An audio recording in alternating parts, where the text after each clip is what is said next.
Amigos de la red, agencia de noticias Nuevo Siglo, transmitiendo en vivo desde la ciudad de Minatitlán, Veracruz. Es el día lunes 29 de septiembre del 95. En su programa Platicando con Periodistas, esta mañana se encuentra con nosotros el licenciado José Luis Ortega Vidal, quien pues va a presentar un ejemplar, un nuevo libro titulado El Veracruz que vemos, el Veracruz que deseamos. José Luis, bienvenido. Muchas gracias, querido amigo Guillermo, siempre muy gentil de recibirnos en tu agencia informativa Nuevo Siglo. Un honor estar aquí como siempre. Bien, ahora platícanos. Bueno, ya tienes un primer ejemplar que se llama El naufragio electoral. Sí. Efectivamente este libro es del 2017, es un trabajo colectivo, el primer trabajo colectivo que me propuse impulsar con un conjunto de periodistas veracruzanos, casi una veintena de periodistas, y abordamos el proceso electoral del 2016. El libro se publicó en el 2017, fue cuando ganó Miguel Ángel Yunes, perdió el nefasto Javier Duarte, y bueno, aquí contamos desde varias perspectivas lo que ocurrió en aquel proceso. Ya después tuvimos pues la bendición de hacer este segundo libro, ya de manera individual, que se llama Democracia Violenta. Es un vistazo muy personal. Más del 80% de los textos que están en este libro son de mi autoría. Un par de amigos periodistas me autorizaron muy gentilmente a reproducir también trabajos suyos que consideraba valiosos para contar cómo la situación de la violencia en Veracruz tiene antecedentes históricos. Eso lo platicamos en este libro de Democracia Violenta, y cómo se ha mezclado todo de unos años a la fecha, desde la estructura partidista, de la militancia, de la lucha por el poder político, se ha mezclado con la lucha de otro tipo de poder. Yo le llamo Estado paralelo o Estado fallido. Se le conoce simplemente como crimen organizado. Perfecto. Y ahora el nuevo libro que se llama El Veracruz que vemos, el Veracruz que deseamos, de José Luis Ortega, en donde habla, dice, el Veracruz que vemos, el Veracruz que deseamos, tiene como objetivo generar, observar, analizar, reflexionar en torno al marco social, cultural, económico, político e histórico de una entidad democráticamente convulsa, la nuestra, el Veracruz. Su antecedente inmediato es la obra colectiva de periodistas titulada El naufragio electoral, en el 2017, donde convergen 19 visiones críticas en torno al proceso electoral local 2015-2016. Así que, ¿de qué trata? Platícanos acerca de este nuevo libro, José Luis. Bueno, este nuevo libro es la continuidad del naufragio electoral. ¿En qué sentido eso con continuidad? La intención es seguir haciendo libros colectivos con periodistas veracruzanos. De momento, después podríamos ir hacia otras entidades. Pero aquí hay un punto medular. Libros colectivos de periodistas. ¿Esto qué quiere decir? Que, en mi opinión, hay un gran bagaje de talentos y de trayectorias verdaderamente muy fuertes de periodistas en Veracruz. Me encuentro con uno de ellos, con Guillermo Gutiérrez, quienes hemos narrado nuestras historias a lo largo de décadas mediante notas, reportajes, entrevistas para la radio, televisión, los medios impresos. Pero nos hemos vuelto con este proceso en fuentes de historiadores. Los periodistas somos fuentes de historiadores. Un día, dentro de 50 años o 100 años, un historiador vendrá a buscar y a escribir ensayos sobre lo que ocurrió en Veracruz durante el primer cuarto de siglo del siglo XXI. Por ejemplo, eso va a ocurrir, siempre ocurre. Van a ver qué pasó en materia electoral, qué pasó en materia de seguridad económica, etc. Y una de sus fuentes van a ser los periódicos. Ahora ya digitales, antes impresos, pero van a ser los periodistas quienes les van a dar mucha información. También la gente, por supuesto. Creo que ese trabajo lo podemos plasmar en libros. ¿Cómo?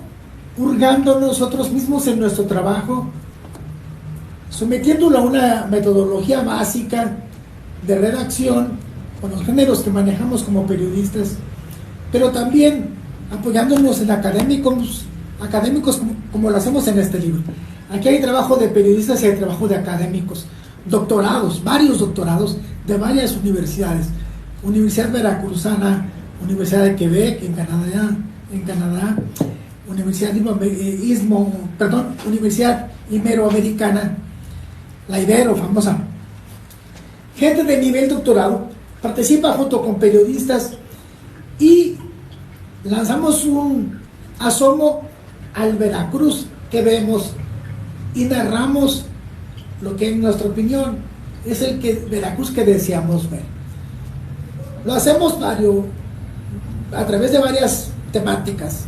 Hay temáticas culturales, hay temáticas de infraestructura como el corredor interoceánico, hay temáticas históricas con relación a Minatitlán, por ejemplo, con relación a Jalapa, hay temáticas de violencia. De todos estos rubros, más de 20 participantes abonamos nuestro punto de vista, nuestra información, y buscamos que estas obras, más las que vengan, no solo sean fuentes para los historiadores, sino que sean desde ya trabajos donde la gente puede abrevar de lo que nos está ocurriendo, una historia de lo inmediato, como diría nuestro amigo Gilberto López Chón, un gran periodista de Coatzacoalcos. Eso es este libro, Guillermo.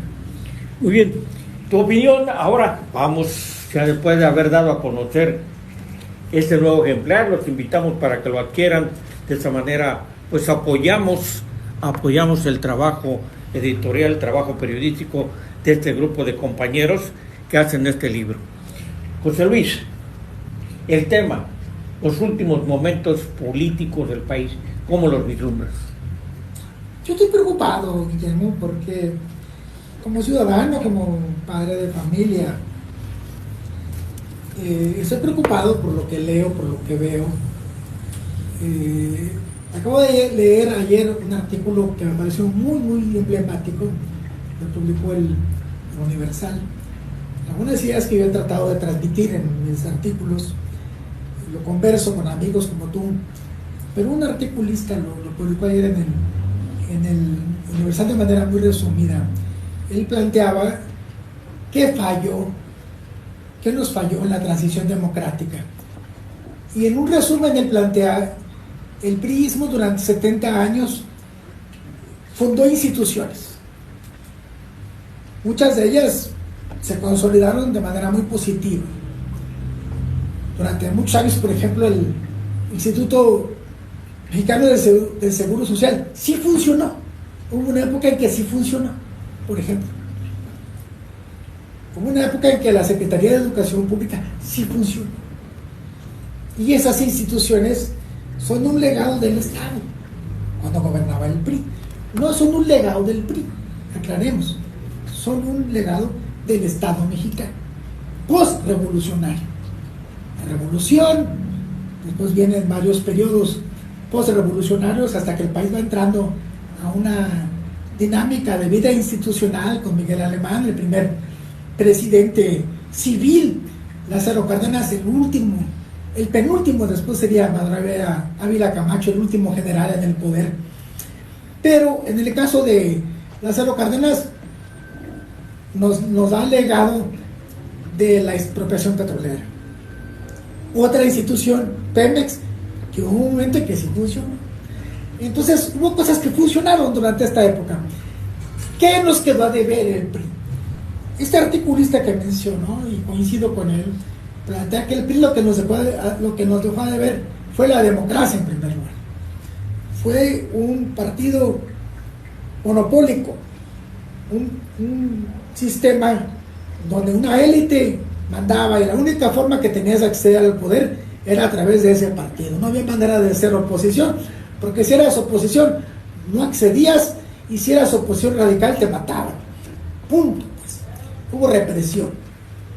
Muchos luchamos por la democracia, me cuento entre ellos desde mis años juveniles, como periodista, como promotor cultural, como marchista en su momento, participante de movimientos universitarios, peleando por la democracia. Y entonces dice este articulista, logramos la democracia. ¿En qué momento llega la transición democrática? Vamos a pensar que en 1997, a la mitad de Zedillo, hay ya un congreso de la Unión, donde hay una mayoría opositora, por primera vez, a través del PRD, del PAN. El PRI pierde la mayoría en el Congreso. Sigue teniendo la presidencia de la República, pero ya no tiene la mayoría del Congreso, y empieza ahora sí la lucha democrática a irse consolidando, por lo menos irse presentando ya en el escenario. Año 2000 llega Vicente Fox, y ahora sí ya hay una alternancia en el poder. Llega Felipe Calderón y continúa el PAN en el poder. Llega Enrique Peña Nieto, pero ya es parte de la escena de la alternancia del poder. Ya no es el PRI, ahora es PAN, PRI, está bien. Y en el 2018 llega la izquierda, llega López Obrador, que había sido pues la gran sacrificada de esta lucha con tantos muertos de la izquierda. Íbamos bien con la democracia, pero dice este articulista, ahora ¿qué nos faltaba? Ya teníamos la democracia. Bueno, nos faltaba algo que el PRI un tiempo nos dio y luego nos dejó de dar, que fue el desarrollo de la justicia social. El PRI tuvo desarrollo económico durante muchos años, los años 50, 60, 70, hubo desarrollo económico en el país, hubo riqueza, hubo dinero, pues. En los 80 empezamos a tener ya una severa crisis, 70s y 80s empiezan las crisis. En los 80 ya colapsa la economía con Miguel de la Madrid, y luego va a volver a colapsar con Salinas y Zedillo, devaluaciones y demás. Hubo desarrollo económico, se cae, hay colapso. Justicia social. El PRI repartió dinero en los años 50, 60, 70. No había democracia, pero había dinero. Había más o menos, digamos, justicia social. Surgen las clases medias, hay educación gratuita, hay una falla en el campo, y empiezan las migraciones hacia las ciudades. Pero no se compara esta justicia social a medias con lo que vendría después, ya con el PRI. Pobreza en los 80s, 90s, colapso en el terreno de la justicia social. Llega el PAN al poder, llega otra vez el PRI al poder, y no hay justicia social.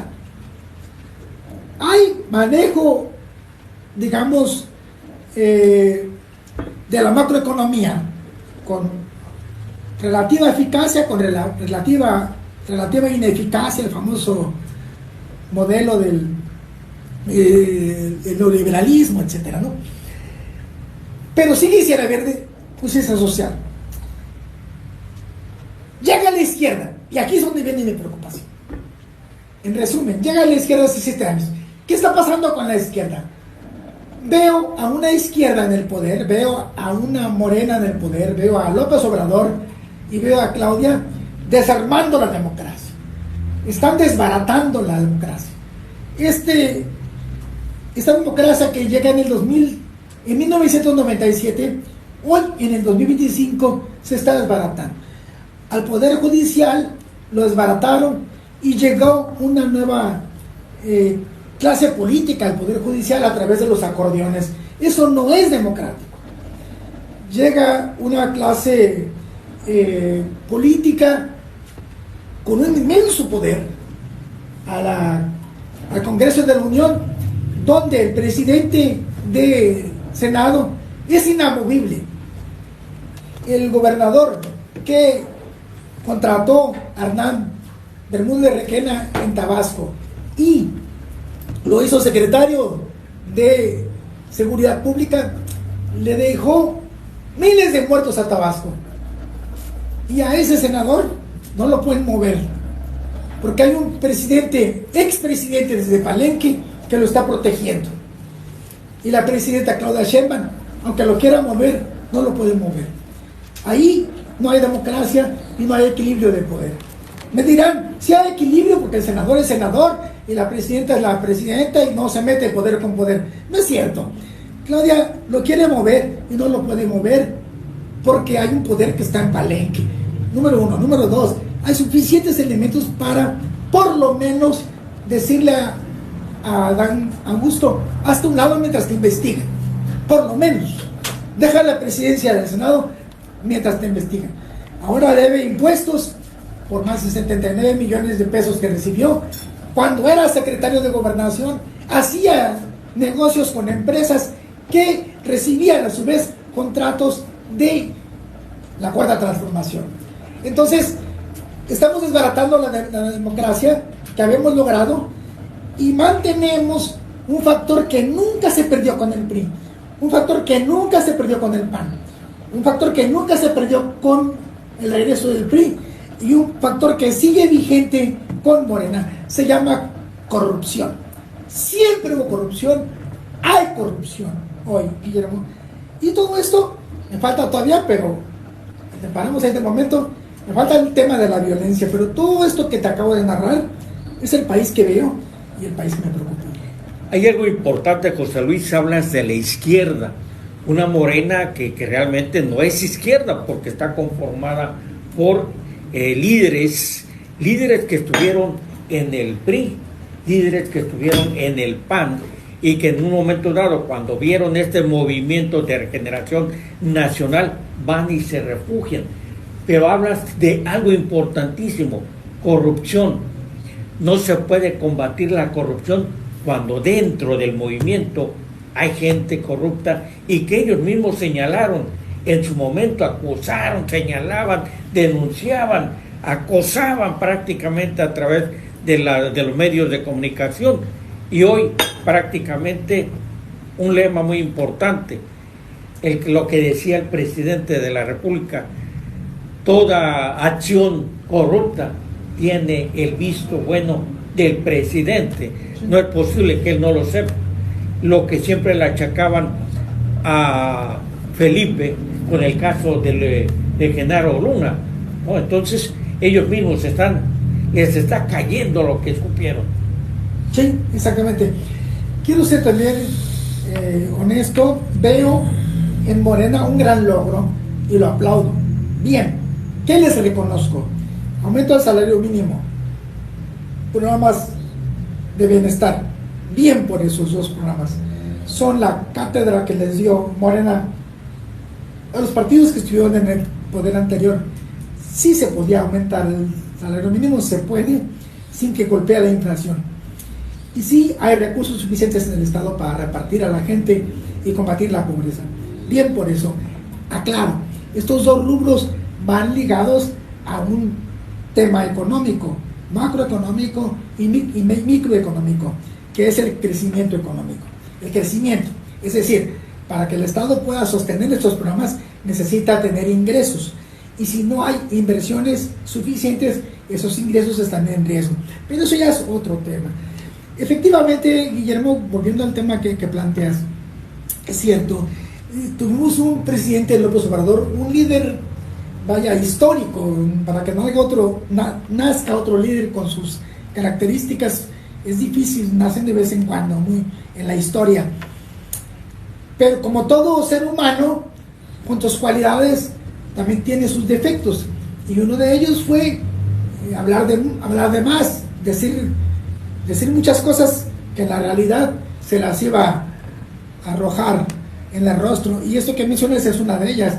Él lo dijo en Chihuahua a los 2 meses de haber llegado al poder, en febrero del 2019, porque en ese momento estaba emocionado tirándole a todos los presidentes anteriores, a Peña Nieto, a Calderón, y traía una fijación con Calderón en particular. Para López Obrador, para el propio Adán Augusto, Genaro García Luna era y es, de hecho, el narcotraficante instalado en el gobierno de Calderón. Y entonces ellos decían, ¿cómo es que Calderón no lo sabía? Sí lo sabía, porque en este país el presidente de la República lo sabe todo. Eso dijo López Obrador. Y todos los grandes negocios sucios del gobierno es porque el presidente, los más fuertes negocios sucios, los aprueba el presidente. Bueno, escupió para arriba, le cayó en el rostro el presidente de la República. Indiscutiblemente, pues la justificación que da Adán Augusto López, que es prácticamente el que se encuentra en el ojo del huracán, él fue secretario de Gobernación, es el que maneja la política interna del país, es el que tiene la información completa de todos los líderes, organizaciones, instituciones, de lo que está ocurriendo en las universidades, en las comunidades, es el que tiene un mundo de informadores políticos, porque cada dependencia tiene sus informadores políticos. Entonces, el argumentar que él no sabía lo que ocurría con su ex secretario de Seguridad Pública es ilógico. Ahora, todos los caminos lo llevan hacia él. Pero hay algo importante: violó la ley al ocultar también declaraciones, y le siguen saliendo, y le van a salir más todavía. Entonces, en el periodo de Peña, hay que reconocer que el presidente metió a 20 gobernadores priistas a la cárcel por corrupción. Vamos a ver, con López Obrador, ¿a cuál? Ninguno. Se protegen, se cuidan, se amparan, tratan de desvirtuar, tratan de quitarle la importancia a la corrupción que hay. Ahorita con Claudia Sheinbaum está ocurriendo. Tiene un manto de protección a Adán Augusto López, cuando debería de ser que renuncie a la coordinación de la bancada de Morena, que pida permiso en el Senado y que se ponga a disposición de la autoridad mientras se realiza el proceso. Si hay responsabilidad, adelante; si no, también, pero realmente lo protegen, lo cobijan, y eso es impunidad y es corrupción. Totalmente de acuerdo, y no es el único. Adán Augusto, está el almirante Ojeda, que era el secretario de la Marina, cuyos sobrinos resultan ser la cabeza del huachicol fiscal, ¿no? Uno está preso, el otro está prófugo, son sus sobrinos políticos, hijos de su cuñada, hermana de su esposa. Este señor Ojeda es nativo de Jalapa, es almirante de la Marina, pues, a quien López Obrador colocó como secretario de Marina en su momento. Ese es otro caso. Está Mario Delgado, el secretario de Educación Pública, que aparece y aparece y aparece en historias con personajes del crimen organizado en el estado de Tamaulipas. Y como tú bien dices, Guillermo, yo no estoy diciendo que Mario sea culpable, ni estoy diciendo que Ojeda lo sea, ni estoy diciendo que Adán Augusto lo sea. Lo que estoy diciendo, y coincido contigo, es que los protegen, porque lo que tendría que ocurrir es que, a ver, deja tu cargo, y te me presentes ante el fiscal, ¿no? Y ahí que te saquen todos los archivos y vamos a ver si eres inocente o eres culpable.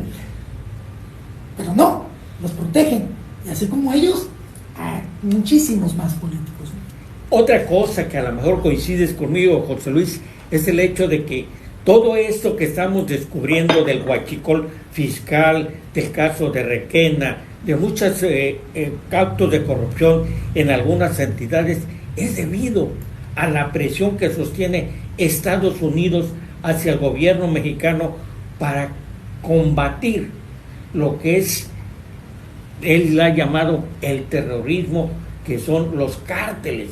Entonces está presionando, y eso es lo que está dando como resultado que está floreciendo la pus que tanto daño le ha hecho al país. Eso está clarísimo y es un tema muy grave, Guillermo. Nos lleva también a un recuento histórico, cómo ha sido nuestra difícil relación con Estados Unidos. En los tiempos desde el siglo XIX, desde los tiempos de Benito Juárez, pues la relación con este vecino ha sido dificilísima. No es un tema nuevo, pero sí, hablando en este proceso de la cuarta T, con el gobierno norteamericano, con Biden y ahora con Trump, el tema allí es que buena parte de las cosas que están ocurriendo en nuestro país y que tienen que ver con la lucha contra el narcotráfico y los nexos del narcotráfico con la política, mucho de lo que estamos viviendo, entendiendo, informándonos, se deriva porque Estados Unidos está presionando. Si Estados Unidos no estuviera presionando al grado que está presionando, no tengo la menor duda de que muchas de estas cosas no las sabríamos. Una de ellas, el caso del huachicol fiscal. Pues los barcos, que no fue uno, fueron más de 20 barcos, casi 30 barcos, que llegaron con combustibles ilegales, traídos desde Estados Unidos a los puertos de Veracruz, de Altamira, de este lado, y del otro lado también, por el lado de Colima, en el Pacífico.